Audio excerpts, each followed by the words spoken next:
Kristo Yesu ubu dufite amahoro yuko tutazacirwaho urupfu rw'iteka namba dufite ibyiringiro by'ubuzima bushya bw'iteka n'iteka ryose. Reka rero twongere dusuhuze inshuti y'abavandimwe bacu aho muherereye hose ku isi, cyane cyane abanyarwanda. Turadeze cyane kuri mwe kuko aho umupira warengeye niho ugomba kurengurirwa. Rero mpamvu turi kubavugaho cyane nuko tuzi ko message tubafitiye nimara kumenyekana, nimara kumvikana neza, nta kabuza n'isi zakira izabikiriramo. Rero mpamvu dutangiye tubasoza gutyo, murabizire n'ubundi ni Sebarandi Christophe kuri Bagenda Family TV. Pasiteri mugenzi wanjye nawe turi kumwe nawe yabasuhuza. Abavandimwe inshuti aho muri hose, haba mu Rwanda haba ari mu mahanga, ndabasuhuje mu izina rya Yesu. Ubuntu bw'Imana bubane namwe, ni ukuri imbaraga z'Umwuka Wera zikorere muri mwe, twese hamwe dufatanye kogeza ubwami bwa Data. Amen, amen. Abatuzi batuziho ko tuvuga ibintu bidasanzwe, tuvuga ibintu bidasanzwe kuko ntitwabarenganya. N'ubwa mbere bumvise ibintu, n'ubwa mbere mu matwi y'abanyarwanda humvise ikintu cyitwa ngo Imana y'iki gihe ari indi Mana. Bari bazi kuri akantu gatoya, ariko bumva ni ikintu gifite amateka maremare, ahubwo basanga n'ubuzima babayeho cyagiye kibwivangamo. System yayo ni system ikomeye. Yes. Ariko nubwo ikomeye, ni ikinyoma. Ni ikinyoma kuko umwami w'abami, nyiri system y'ukuri, nyiri isi n'ijuru umuremyi, yaratsinze. Twanamwerekanye gatoya, yaraje abana natwe, yitwa Emmanuel, Imana turi kumwe. Arangije yimika ubwami bwe, ariko iki gihe nibwo bugiye kwimanifestinga. Rero ngira ngo abantu n'ubwa mbere bumvise ibintu byaje bivuga ngo, cyangwa se ijambo, cyangwa se revelation yavuze ngo Edeni ni mu Rwanda. Abashakashatsi benshi bagiye bavuga mu buryo butandukanye, abandi nabo bagiye berekeza muri Afurika, bamaze kumenya ko berceau de l'humanité, ingobyi umuntu wa mbere abonetse muri Afurika. Hari n'abandi bagiye babihanura ariko ntibahabwa pwe, ariko twarabisobanuye neza twebwe. Mu Rwanda u Rwanda nago tuvuga rwarasobanuwe kuva mbere y'ubukoloni rwanganaga gute kugeza uyu munsi. Imana ibona uruhe Rwanda. So rero ngira ngo hari ikintu mwansabye kindi, hari igitabo usanzwe nyine kinini twakizemo ibintu byinshi, aricyo kingiki cy'Imana y'ukuri n'Imana y'iki gihe. Ariko abantu batandukanye baransabye ngo dukorere tuvanemo igitabo cyihariye kivuga Edeni mu Rwanda, n'inkomoko y'Abanyarwanda. N'inkomoko y'Abanyarwanda. Icyo gitabo nacyo rero mu minsi iri imbere kirabagiraho nacyo kirahari. Nta kindi urumva, ntago bikomeye cyane, nacyo kirahari kibagiraho mu minsi iri imbere. Kandi wamugana abantu nta mpamvu yo kubarushya, cyane bashaka nibyo swa tubakorera. Ariko icy'ingenzi nuko kuri kumenyekana, inzira byacamo izero zose. Rero ngira ngo François ushize twarimo dusobanura tubaza ngo icyo Abanyarwanda bazira kigomba gusobanuka neza. Twamo tubigana ubushize, twavuze ko mu by'ukuri ndetse twifashije na UNESCO ibyo yavuze ngo intambara bibane nka yavuze ngo zikomoka mu isi y'umwuka, ariko umwuka wo mu muntu nyine. Niba muri kugira ngo bikemukira muri uwo mwuka. Rero abantu bafite inshingano zo gutreta umwuka ni bande? Ni abantu bo mu myemerere. Niba mu twavuze ngo hari message ikomeye dufitiye abayobozi bakuru b'amadini mu Rwanda dushaka kubaha. Ntago turi bahe umunsi, ariko ngira ngo hari ikiganiro kizakurikiraho. Ibiganiro bizakurikiraho ni message tuzabaha Imana duhaye, kandi zabagiraho turabyizeye. kuko abantu bagomba gukira kuko namwe ibibazo murimo ntago si umurage wanyu kandi ntabwo mubyifuza twabivuze ubushize ntago twagiye Musanze iminsi 3 yose dushakisha ni gute uyu mwijima utubundikiye ku buryo utwinjiza no muri jenoside tukayikora na nyuma yaho tukaba tubidikiwe ntago muri umuseka ntago mwari mwagiye gutembera Sambiase mwari murimo cya kibazo gikomeye ariko se umutima wabonye Imana duha umuti yaduha umuti kandi kuduha umuti niko yabanje kutumenyesha icyo kibazo ni kihereye Roma ni kihereye rero tuzakomeza tubasobanurire ariko tunababwira ngo impamvu uku kuri kwasobanutse impamvu umuti igihe kigeze ngo uboneke kandi tunywe dukire burundu twinjiye mu murage wacu ni ku isaha y'Imana yageze ibyo byo babimenye isaha y'Imana yageze ngira ngo ibintu bijya kuba Imana yadusanze duha Zaburi 119 umurongo w'126 havuga ngo igihe gikwiye cyo gukora kubiteka kirasohoye ko ngo abantu bahinda ubusa mu mategeko y'Uwiteka amategeko y'Uwiteka avugwa ni ijambo ry'Imana hano batana none baswe n'amategeko batumva habari bashaka kumenya isomo ry'amategeko neza n'agakiza n'amandi ma concept arebana na doctrine ya Kristo twababwiye muzasoma igitabo cyitwa Ijuru ni ryawe cyane ariko igitabo gikomeye cyane kigiye kudufasha muri ibi ngibi kugira ngo imitima y'abantu banziho ibohoke hanyuma bagiye gute babone no kumva ubundi bushake Imana ishaka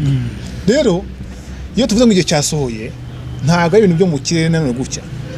tuba tugende ku ijambo ry'Imana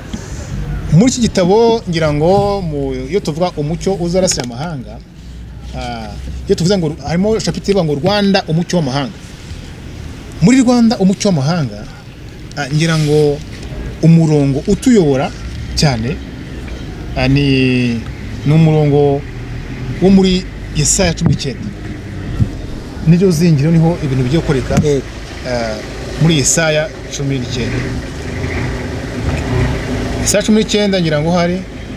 wadufasha gusoma Yesaya 19 turasoma umurongo wa mbere kugeza kwa 4 n'uwa 17 tugeze kwa 19 yo umurongo wa mbere kugeza kwa 4 ibihanurirwa Egiputa dore Uwiteka ahetswe n'igicu cyihuta aragenda ajya muri Egiputa ibishushanyo bya Egiputa bizanyeganyegera imbere ye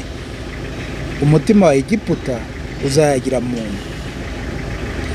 nzateranya abanyegiputa bisubiranemo umuntu wese arwane na mugenzi we umuntu arwane n'umuturanyi we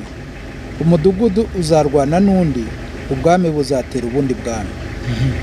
Egiputa hazakuka umutima nanjye nzica imigambi yaho abanyegiputa bazaraguza ibishushanyo n'abapfumu bashikishe abashitsi barogeshe abarozi abanyegiputa nzabagabiza umutware w'umunyamwaga kandi umwami w'umunyarugomo azabategeka niko Uwiteka umwami nyir'ingabo avuze nindi mirongo yazi turi ubisome umurongo wa mbere utangira uvuga ngo ibihanurirwa Egiputa ushize twababwiye ko Egiputa ivugwa hano ntabwo ari ya Misiri yo mu majyaruguru hariya Egiputa ni langage ya Afrika ambe sorry ni langage ya Bibiliya ivuga Afrika nkuko haraho Bibiliya ivuga Afrika ikavuga ntuza ikavuga ngo kore Ethiopia cyangwa se kore Kushi kwari Libya ndetse Dawidi we igeze kuvuga ngo mu gihugu cya Hamu zimwe babona igihugu cya Hamu ku gihugu cya Hamu nuko Nowa ajya kuraga abana be Hamu yamuraze Afrika Egiputa nyuma byitwa ngo igihugu cya Hamu Jafete yamuraze Uburayi yes hanyuma ntuza Shemu naragazi Aziya ariyo Ashuri yes so rero nicyo turi kuvuga hano rero ngo ibihanurirwa Egiputa muri bake ni prophecy yandi ya Afrika dore Uwiteka ahetswe n'igicu cyihuta ubundi urebye hagati uyu Yesaya ari kuvuga ibi ngibi hagati ya Yesaya na Mose harimo imyaka igira muri 600 gutyo 600 gutyo berekana yuko ntabwo Uwiteka aje muri Egiputa muri idini ribi hari wahita yumva hari nkaho ngo ari cyagiye ngo agiye muri Egiputa gukura abantu babise bari mu buretwa bwa Farawo ntabwo ari iki gihe azaba agarutse he agarutse gusanga bande bwa bwoko ageze gute bwa bwoko buri muri Egiputa twabonye ubushize wa muryango we farangira ngo hari isomo ry'umunsi tugiye kubwira yuko Uwiteka ntashobora guterana umuryango we erega Uwiteka agarutse kureba wa muryango we gusura babana be ese ibyo ngibyo kuki Uwiteka agarutse kuki atatererana abana be kuki atatererana umuryango we iri ngiri turabizi ni isezerano Uwiteka yagiranye na Aburahamu sogokuruza ni igihango bagiranye bavandimwe mu mateka ko muzi ko nyine Mose kubwa Mose Imana abwiye Mose ajye gukura Abisirayeli muri Egiputa bavayo nyuma ngo baza guturayo ese yigeze agaruka kubavanayo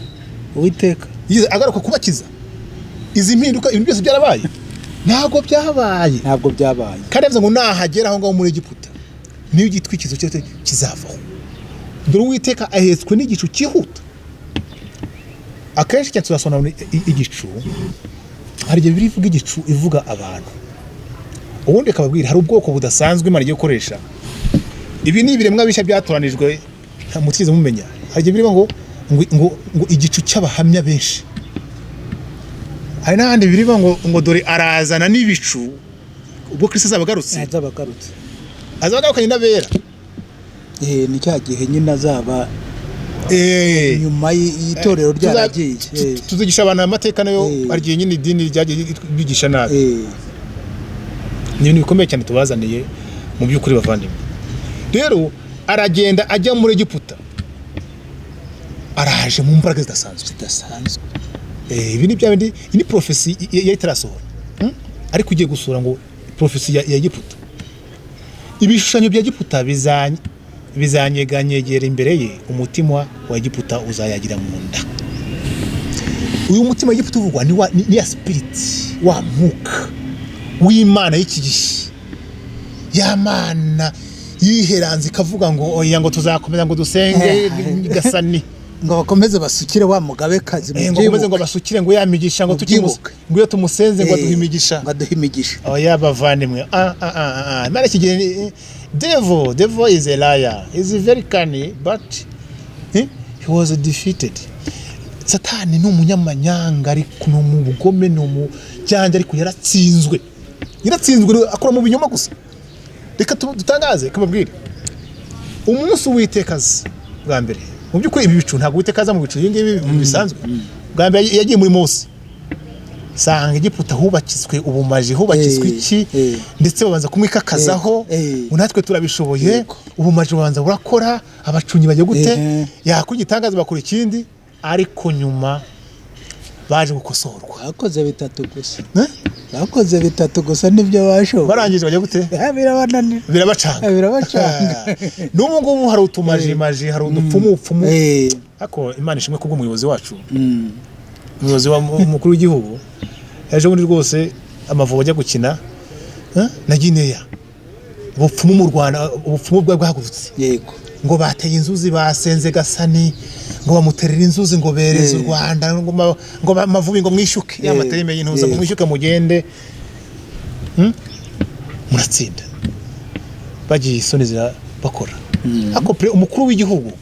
rano umuyobozi ukomeye yavuze ngo mwigomeze gushukwa nira myuka y'ubupfumu bavandimwe banyarwanda b'Amavubi mwigomeze gushukwana n'iki niba muko bupfumu uriya rero igihe cy'ubupfumu cyarangiye mu Rwanda nta bupfumu nta jambo bufite uri ubundi rero niba Perezida wa Repubulika yavuze ririya jambo yego ntabwo ari ugukina abantu basobanukirwe ko yabivuze yabanje kubisesengura yabanje kubisesengura kugira ngo abishyire muri speech nuko abona ko abanyarwanda bageze gute, hari ikibazo nyine bajye bashukwa bagishukwa. Ariko Uwiteka yaje buriya erega ijambo ry'umwami ni itegeko, niko bivuga. Ni itegeko, muve inyuma y'ubupfumu. Yavuze ngo ni ubujiji buruta ubundi bujiji. Iya ndangaje y'umuyobozi mukuru w'igihugu, abantu bumve. Erega ubupfumu mu Rwanda ntago umurage wacu, kandi bwaciye Uwiteka ubwo umwami Mutara wa gatatu Rudahigwa yavuga ngo iyi migenzo yose ndayirimbuye. Ikitwa ubupfumu cyose kikora muri iki gihugu kiri gukora irigare, ntabwo cyemewe, ariko amadini arasinziriye. Ibintu bikwiye gukorwa. Sasa rero nicyo tuvuga ngaha ngo Uwiteka ahetswe n'igicu kivuta aragenda ajya muri Egiputa, yabishonye byose bigiye kuyenga birangire biciye muki muri gospel, mu ijambo ry'Imana. Yego, ngo nzateranya abanyegiputa, ubundi tuzasonera neza, tuzigisha abantu ahari muri Yesaya aho Uwiteka aje, kuko aho se harimo bwa bubyutse bwahanuwe, abanyedini batazi nicyo bivuga. Aje muri Egiputa gute, muri bande, azakora iki, azasohoza iki, n'ibiki bizubakwa, n'ibiki bizasenyuka, ni itorero rifite ubuhe buzima. Ibi nibyo mukwiye kumenya, nibyo mukwiye kumenya. Mutazi ibi ngibi kurirwa wicisha no gusanga umusengo mudusenge ngo dusenge bubyutse nk'iminsi 10 ngahe, abantu bakagwa mu nsengero, bakarimbukira mu nsengero batanavuka bwa kari. By the way, muri kusenga bubyutse musenga Gasani, waje kwigira Nyagasani, mushaka kuzana impinduka nkuko twabivuze ubushize ngo mushaka kuzana impinduka mu gihugu, musenga umugabekazi wo mu kirere wiyisimana mukajya ngo ni Imana data kandi ari umugore. Ziyamana ziragatsindwa. Uzi ko nikuzimu kwa Satani ariyo yitwa ngo mbere Madamu Samaki. Za Madamu Samaki ira nayo ngutanga ntuza imigisha ya Mayimuna. Niyo usanga ngo niwo mwami w'amazi aho ngaho. Erega iriya niyo imigira ingabo kuri isengo. Ni gute Gasani musengo sekasaka Gasani kigona musenga Imana y'ingore yaje kwa Nyagasani, muyita ngo ni data wa twese, mukayita Yesu. Utaha tuzanabigisha antikristo ni uburyo yubatse iki systeme, uburyo antikristo ari Satani wubatse uburyo azasengwa mu izina rya Yesu, kandi ubwo buryo buriho burakora. Niho wibakimo amadini muri aho ngamufite bwoba gukimenyetso cy'inyamaswa ngo 336 ngo corona ngo urukingo ngo rugiye kuza ngo murabona ngo niyo ngo 666 ngo niyo ngo antikristo ngo imikorere ye. Ibyo nkingo nakazi kabyo sibyo, so urukingo rw'ijuru ntabwo turuworshipinga, so urukingo rw'ijuru nta niki ntacyo tuvuza uyu munsi. Ariko turi kuvuga abantu bashaka ngo guhunga ngo kugwanya antikristo ngo mumuhunge kandi umaze imyaka mukorera. Ibaza umuntu ukorera uri muri systeme niyo usengeramo systeme antikristo, niho wabere pasteur, niho wabere apotre, niho usengera munsi ku munsi. None urahagurutse tuzabigisha antikristo, tuzabigisha ira systeme yatangiye ryari, kandi biteze ngo umugabo umusaza. Ayo ni amayeri ya Satani. Niyo mpamvu ngo niyo mpamvu ngo ni umwana wa iniquite, akura muri iniquite, ni umwana wo gukiranirwa. Yinjiye yashinze iki kintu ryari cya Christianism abantu barimo. Christianism ntabwo ari Christianity. Tuzabyisha itandukaniro. Harimo abantu bafite ibibazo, ari muhamvu nyine genocide bayikora n'ibindi bibaye bikora umwijima wose wuzuyemo. Why? Iyi niyo right tuzanye. Kubera iki? Yesaya 19 iri gusohora. Ibyo byigoma byose bizayenga. Hano rero tuzavugamo n'ibiki cyane, kuko hano bavugamo n'uburyo ngo ngo Egiputa bazajya bakoresha ubupfumu n'ubukonikoni n'iki n'ibintu bavugaga bigiye kuba. Ariko harimo n'ibyagiye bisohora. Nk'uyu munyamwaga nk'umuntu wa kangahe wa kane, abanyegiputa bazagabizwa ngo mutware w'umunyamwaga. Tuzabeka guhera mu bya traite négrière, uburyo abantu bakubiswe abarabu bakagirirwa uyu mwami w'umunyamwaga. Ni systeme y'ubukoloni imaze igihe igikora n'uyu munsi systeme y'umunyamwaga, guhera ku bucakara bwabaye kugeza ku gihe cy'ubukoloni, kugeza no mu systeme Afurika ikibundikiwe n'icyo kintu cyo kuvuga ngo tuzarya ariko babishatse, ngo tuzivura ariko tubishatse. No. igihe kirageze bagiye gukubitwa nabo buriya tuzabereka nimuhumure bavandimwe Satani afite gahunda ye n'ibi byose mwumva mufitiye ubwoba n'ibi byorezo n'iki ariko ntibazi indi action plan Imana ifite nibyo igiye kurara muri Egiputa abavandimwe akibazo mfite cace muri hehe umuri ugiye kwaka ahubwo hari ikibazo ari ikintu abantu bashobora kwibaza mbega ubushize twababwiye ikibazo abanyarwanda n'abantu muri rusange burya bafite ndakeka abantu bari bagije batese kuko hari abantu burya bumva vuba wamubwira ko hari n'abatinda kumva akibaza ati se kose ibi bintu tuzabihonoka gute nibyo twatangiye tubabwira ko Imana idashobora kurekwa umuryango wayo rero ahangaha tubabwire ijambo ritubwira ko inzira z'Imana ntaho zihuriye n'izacu inzira z'Imana ni nyinshi rero Imana ifite uburyo bwinshi nk'uko mwarimo muriho mubivuga yapanze ku buryo impinduka zigiye kugaragara biriya byose byari byarigize akarakajyahe byari byarananiranye ziriya system zari zarishyizeho zikagira igiye zose kuzicisha ikintu tubwira abantu Imana yavuze ngo ntabwo izaterana ubwoko bwayo uriya namwe tubangura abantu ngo bibera mu isezerano rya kera ntibazirishya ntibazi ko byasohoye muri Kristo musoma igitabo cyitwa ijuru n'iryawe kivuga ubuzima bushya icyo kinavuga Bisirayeli biki bumwuka none mutagira ngo hari ngo twageze gute ariko bazasome no mu Baroma 11 Paul abanga ariko nimba kugwa ko Bisirayeli kuko Yesu yaraje nka Mesiya ntibamumenye bajya gute umunsi babyutse bizagira bite nimba kugwa kwabo kwarabera agakiza abanyamahanga yego umunsi bongeye guhaguruka bizagenda bite ibyo se wabyumva warize twarize za theology zagize zicurikanga ibintu byinshi cyane theology nyine zashyizweho n'amashuri yashyizweho nabandi n'abakoroni nyine bagira ngo batwigishe impamvu muva ngo tuvuga ngo Eden iri mu Rwanda abantu bakikanga uzi ko bituvuga buriya nk'ibituvuga by'abanyarwanda ugera Abaheburayo tuzarekana ibitabo byinshi cyane tubabwire ama reference hari abagabo b'imfura b'abazungu bavuze banditse ibi bintu b'imfura bavuyemo kandi ngo ntitwagumana uyu mwijima reka dutangaze ukuri ibitabo byandika imfura z'abazungu pe imbere twabeshye Afrika twabeshye Abaheburayo twisi tuzayibereka nko muri igitabo hano tuzareka uburyo banaje imiryango itandukanye basaba imbabazi tuzayibereka hano imiryango yo mu mahanga b'abazungu baraje repentance barayikoze ibitabo birandikwa tuzabereka abavandimwe rero impamvu nuko time yageze kandi katubwira abantu murabizi ibyabaye mu gihe cya Mose ibitangaza Imana mukoresheje ibyago 10 byabaye arishomo tubabwira ngo buri cyago cyose hari Imana cyarimburaga kugira ngo byabishanye byose biyenge ibishanye bivuga uyu munsi sibya byubakitse ni imyemerere mu bantu yashyizweho n'Imana y'iki gihe hari umugabo nta umuntu disi nawe numvise uri kuvuga neza amateka yantuza y'Abaheburayo kuko yabashije gusoma bya bitabo nari kuvuga neza uburyo abanyarwanda y'Abaheburayo ariko natangajwe nuko buri kiganiro cye ashyiramo indirimbo himbaza Nyagasani nubwo naje kunyine sanga impamvu himbaza Nyagasani n'ibiganiro byo birangira ashyize mu mwijima mwinshi cyane yongeye gucanga abantu yatangiye avuga uburyo abanyarwanda y'Abaheburayo n'umuriki kuko yabonye uburyo no guhura kuko babiyongiyo hanze izo ngizo ariko akaratangiza himbaza Nyagasani byanjye ugasanga nanone ashyize mu mwijima abatwumva twe ntago tumeze gutyo kandi nawe kuko yita umupasiteri yita abantu b'Imana ari n'amasomo abakwiye kubagarura namwe ikibazo nabonye afite gikomeye ntagaze Imana y'iki gihe akuye muri system yatabizi sako tuzabasobanura ibyo tuba turimo bavandimwe ni ugufatanya no kungurana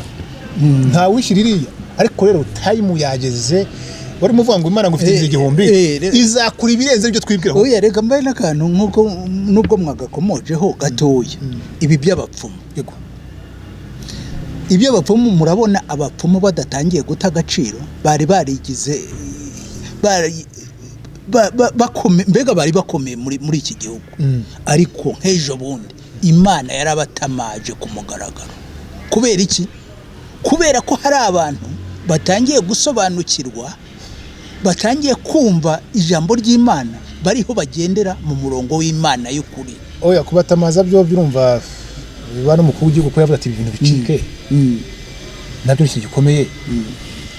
ikindi reka buriya umunsi Rudahigwa avuga ngo iyi migenzo yaravuze ngo imigenzo yose gipagani irandurwe ikurwe mu bana b'Abanyarwanda ingoma biya kwisubiza hagaco biba byari byarangiye niko abantu bari bakiri mu bujiji ikindi kandi ngira ngo abantu ejo buri twereka abantu bari bitezanga ibintu by'abanyabiro n'amagane ngo bizasohora bra zirandagu abantu bari barimitse zo kurimbura igihugu yego twese abantu buryo 2023 barasebye babaze ngo bizaba byabaye barongeye baraseba 2009 na 10 gutyo bari baze ngo bizaba abahanuzi barashikoye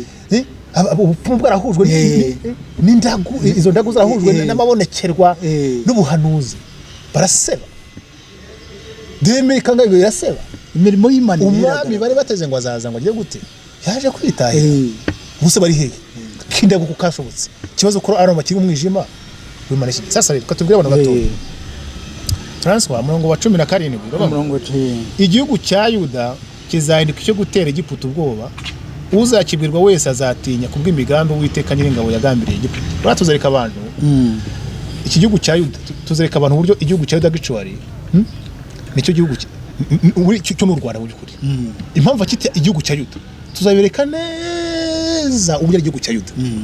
uko twaje tubyandikamo hano tuzanagomeza no kubinoza cyane tubibwira umunsi ku munsi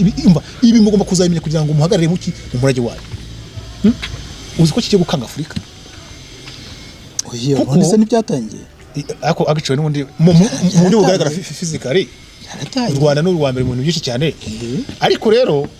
harakatara ubuse ko Abanyarwanda ko bakita ko bakize kugisekuza cyabo ari cya gisekuru ngo kidagu n'iki ibintu biboze bataramenya deya true origine ya buri kuri inkomoko yabo batarayimenya ariko reka kugura u Rwanda Abanyarwanda kumenya ngo Edeni ni hano sasa kumva kumenya ngo abahagarutse nyuma y'umwuzure n'Abaheburayo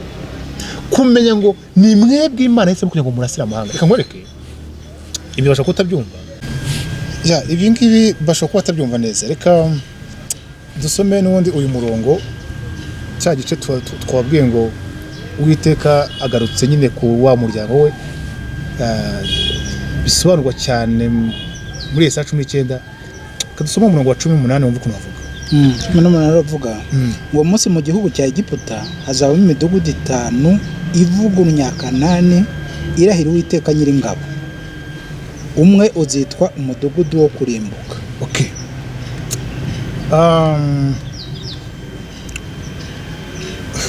uwo munsi uri kuvugwa ya time twinjiyemo ikwinjiramo y'Imana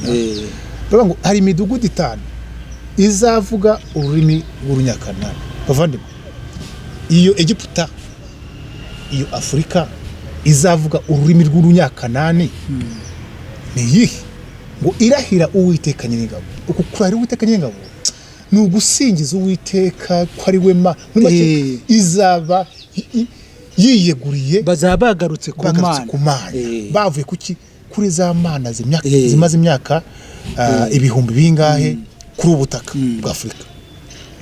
rero sizi ako buriya idini rigira nabi koko ibi ngibi abantu bisoma bakarangara bakajahagurika ntumva ari byo ibaza nawe ni muri Egiputa Imana yahagarutse hari imidugudu 5 iri kuvuga ururimi rw'Urunyakanani imidugudu 5 iri kuvugwa ni iyi ubundi actually ni 5 countries muri kino gihe ibihugu 5 bizavuga iki Urunyakanani bivuga Urunyakanani ese ni ibi ubundi ibihugu 5 tuzafasha abantu hari abundi hari bitabo nkuko dukunze kwivuga hari bitabo byiza hari abana b'abazungu bagize neza bandika n'amateka yahari badusobanura byose mugenge ibingi bitwa tuvuga n'ukwerekwa gusa Imana yatuye umwuka wera ivuga natwe ariko hari na preve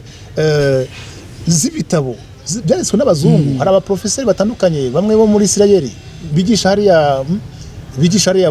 muri Isirayeli hari bigisha za Amerika abayahudi ubwabo hari bande baki bavuga ibi bintu bavuga uko kuri kwata bati imyaka ishize ukuri kutamenyekana ku gihe cyageze bigire bite bimenyekana sasa rero tuzabereka hari abana beza b'abanyamerika banditse dictionnaire y'igisumeriya igisumeriya berekana bagisobanura neza igisumeriya usanga ikinyarwanda kwa rurimi Aburahamu yavugaga ndetse Aburahamu buriya yanabanye na Ntuza na Nowa urikumva ururimi Aburahamu yavugaga Nowa yavugaga Adamu yavugaga sibyo ya peuple noir babantu ba mbere bavugaga ni rw'igisumeriya agace ubundi ni rwo Ruheburayo mpamvu rwitwa Ruheburayo nuko ari ururimi wonese rw'urubyaro rwa Aburahamu rwigaragaje. Sasa rero Ruheburayo Giheburayo nicyo nirwo runyakanani tuzabereka rero kira gihe rero cyitwaga igisumeriya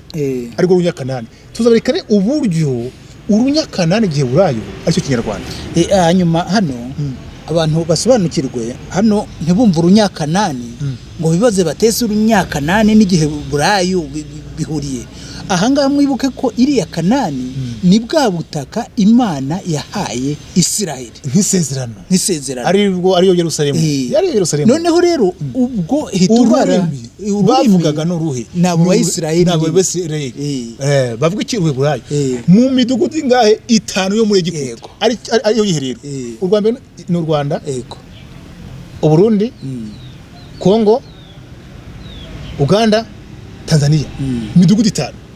kandi abundi rero disi weya ariko abahanuzi bagiye babihanura ngo ubyutse ngo buzava mu Rwanda ngo buzafigitinga cyane East Africa nyuma ngo bugurumane bujye ku isi yose. Iyo urebye ngo uyu mudugudu wo kurimbuka ngo umwe muri midugudu 5 uzitwa umugano wo kurimbuka ni Satani y'Imana iki gihe yaje gucya izana agakosa muri translation ubundi izindi version tuzazibereka turi kuko bungurega turi kubica hejuru tuzabicane tubicukumbure bawita ngo umudugudu w'izuba umudugudu w'urumuri uzabushayininga uzamurikira ingi 5 yitandika mu Afurika n'isi yose. Ibi ngibi tubibwire abantu baremba ngo bubyutse buzaza ugasanga abantu bubyutse bigize ngo bari kuguruka ngo bari gusenga imisiri ngo ingahe abantu bakagwa mu nsengero benshi barapfuye ntago muzi habari ugasanga ngo bari kuworshipinga y'Imana iki gihe batazi habari. Ikintu cya mbere mugomba kumenya ikintu Imana izakora cya mbere ni ugusenya Imana tumaze imyaka dusenga se kibi yihaye n'izina riryoshye muri kumva hari ikintu nagira ngo mvuge kuri imidugudu 5 yego nkuko ibyo bihugu mumaze kubivuga abantu nibareba neza bazasanga kuri ibyo bihugu ariho cya gice cy'u Rwanda cyagiye kike ubundi iyo turi gusobanura u Rwanda rwa mbere ubundi Rwanda dufite umunsi twakiwe n'ubukoroni hari n'u Rwanda rugaragazwa n'uru rurimi rw'unyakanani aho ujye gutera ugarukira aricyo kinyarwanda. Ubundi ushaka kumenya ku definition Rwanda neza urebye udashingiye ku imipaka ubundi twahawe n'ira nama uhita uhabona ukajya aho bavuga ururimi rw'unyakanani uhita uhasanga iki Abayisiraheli rwa Rwanda ya Edeni tuba tuvuga sasa ibi muzabyumva tutanye mutabyumva burya na Yesu yatangiye batamwumva kuko hari igice burya ba Paulo bakoze barwana batumva kuba bazanye new message sibyo ariko bavane rero ibi nibyo mugiye kumva tuzabasobanurira umurongo wa 19 bivuga ngo hazaba igicano cyubakiwe Uwiteka mu gihugu cya Egiputa mo hagati agace wa Egiputa mo hagati hagiye kubakirwa igicaniro murabizi ko Egiputa twayisobanura ni Afurika iyo Egiputa mo hagati ni igicaniro urwo rusengero rw'Imana byo kubakwa inzu y'Imana hasi imirongo tuzabeka mu buryo ngo ni igicaniro kigiye kuzahuza n'abisirayo bari hose ku isi ngo abe ngo inzira ngari ihuza nyabagendwa izahuza abatataniye ku isi yose cyane cyane abari muri Aziya n'abari muri Isirayeli. Tuzasobanura abantu ibintu bikomeye arega bavandimwe hagiye ku bintu bikomeye ariko cyane cyane bihereye hano igicano gikomeye kirimo mu hagati. Impamvu rero twavuze ngo ni time nuko Imana yibutse bwa bwoko bwayo yego Imana ngo ntago yatererana ngo izakura mu baya kuko tubaha Imana wayi tumenye ibingibi kuki twamenye gukenera kwa Imana kuki twamenye gospel yuzuye uwize Kristo akamwana w'Imana 100% abasha kujya mu ijuru yataye yamigenzo y'idini yirwaga iturimbura buri munsi wayi turi kumenya amateka yacu guhera muri Edeni kugeza abiseri kugeza abana b'Imana Abaheburayo bajya kwiruganiza byari muri Sumeriya uri kumva ku bw'Aburahamu urugendo bakoze kugeza umunsi Imana ikaba yongeye kwishura wayi Imana igendera ubwoko bwayo irabagendera abanyarwanda. Ibi ngibi abayobozi b'idini mugomba kumenya neza nimwe turi twikomereho cyane twaravuze ko UNESCO yavuze ngo ibibazo byose bituruka mu mwuka iyo mu mwuka ari ikibazo bigomba gukemuka kandi abayobozi b'idini bashinzwe iki niyo bashinzwe kumenya iby'umwuka ariko kandi tuvuze ko mu murage muse kuba abanyarwanda ntabwo ubwami bw'Imana ari iyobokamana ariko bwakoze bwonyine hari n'ubwami bw'ingoma yego sibyo bivuga leadership hakaho n'ubwami bw'iki n'ubwami bw'inka bivuga iki ubukungu so rero ayo maki gatatu izo 3 pillars izo nkingi eshatu zigomba kuba ziri kumwe the message turi kuvuga twebwe irareba inzego zose niyo mpamvu twe duhora twiteguye kuri iki kwicara tukaganira tukareka ibyo tuvuga si twe nyine n'abazungu bamwe b'imfura barabihamya preve z'ibitabo zirahari n'iby'Imana ivuga birahari muri Bibiliya nubwo Imana itubwira ntabwo tuvuga ngo tweretswe gusa no twabipuvinga dukoresha ijambo ry'Imana Bibiliya n'iki n'ibimenyetso bya banyirizina so rero bavandimwe ngira ngo ubushize twavuze ko ibibazo bigomba kuba analyze ikibazo bigasesengurwa uyu munsi twavuga ko impamvu turi kuvuga ibi ngibi nuko Imana igarutse ku bwoko bwabo ubutaha rero hari message twumva mu by'ukuri igenewe abayobozi bakuru b'amadini turacyavuga ariko buriya n'abigihugu bazagenda bumviraho message itandukanye n'ibisazi biri mu bantu ngo Imana iravuze barimbutse iki biki kajagari kagomba gushiraho ko ngo ibigirwamana byo muri Egiputa bigomba kuyenga bikarangira imirimo y'Imana iki gihe igomba kurangira ku butaka bwera tugiye kumva sha igitabo nanditse mvuga ngo isi ziga ikinyarwanda narimo nca amarenga bivuga ngo ni urunyakanani uzi ko buriya ushobora ngo ariko se ngo rurimi ngo rw'igihe buriya no biga n'uruhe rurimi rwigwa nk'igihe buriya henshi cyane mu matoloji ni urukarudaya ni ururimi rw'abakurudaya ruriye rwo kwabaye kwa Nebukadinezari nzabibereka nabyo tuzabereka neza tuzabereka igihe burayo aricyo gisumeriyani ni ikinyarwanda ururimi rwa Adamu rwa Nowa rwa Aburahamu rw'abanyarwanda rwa Christophe so rero muri abanyamugisha ni yataye mu nyine mugomba kumva mutigeze mwumva nibyo nababwiye tugifunguye impuza ngo ibyo amatwi tigeze yumva muzabyumva iyi ni Abagena Family TV rero fasha abandi kugira ngo amasomo kugiye gutanga ibiganiro byinshi cyane no minsi nimba utakora subscribe uyikore ikiri nawe rero utanga umusada wawe ujye ukora share ugeze ku bandi bijyana hose no munze gose bihagere bamenye icyo mukore kubura amatorero muri iki gihe turakunda rero ndagahoraho mwakoze cyane